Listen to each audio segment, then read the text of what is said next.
I'm not really into the whole elf on a shelf thing, but I do love Christmas animation, so I couldn't help myself with watching an elf story, The Elf on the Shelf. This was released in 2010, directed by Chad Eikhoff, and this tells the story of a little elf on the shelf elf called Chippy. And his destiny is to help this little boy who's starting to get to that age where he doesn't believe in Christmas magic, and his negativity is kind of rubbing off on his younger sisters. And Chippy sets about trying to restore this boy's belief in magic, which I think is such a lovely narrative, and it works really well. And I feel like it's something that a lot of children watching this, it might resonate with them, both if they're the younger children who have got older siblings who are getting to that age where they're like, no, this isn't real anymore. But also, if that is the case, those older siblings need to learn that you have to pretend for the sake of the younger children.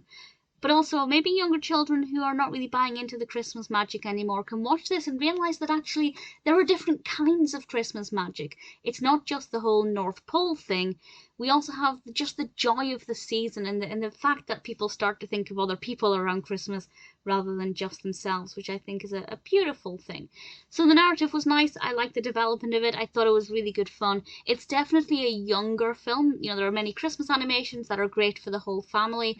I feel like this one's a little bit more on the children's side rather than the family-friendly side, but I have to say I found it to be rather quaint and really likeable. I loved the characters of the Elf on the Shelf. Had I seen this when I was younger, maybe not in 2010, but a bit younger than that, I think I would have really bought into the whole elf on a shelf thing, and it does kind of feel like a big advertisement for selling elf on a shelf.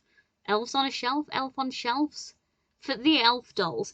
Because it did make me think, oh, actually, watching this and then getting one of the elves for your children, or for yourself, is actually a pretty good marketing tactic, I have to say.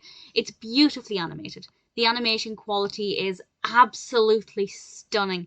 There's a lot of red in this, which you can imagine, and it works really well. It's gorgeous. It's beautiful to watch. It's very, very festive. It's very merry. And if you're looking for a Christmas animation that's very easy to watch, which is comfortable, comforting, joyful, and really instills the magic of Christmas in different ways.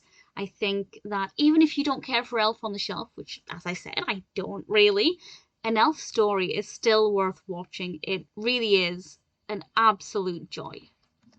Oh, I almost forgot to mention the elf with Byron in its name. Absolutely love it. If you're unaware, Lord Byron is my favourite person ever. My cat is named after his daughter. Was really happy and did not expect to have Byron and the other poets mentioned in this. That definitely worked well for me as well. Ultimately, a pretty fun film.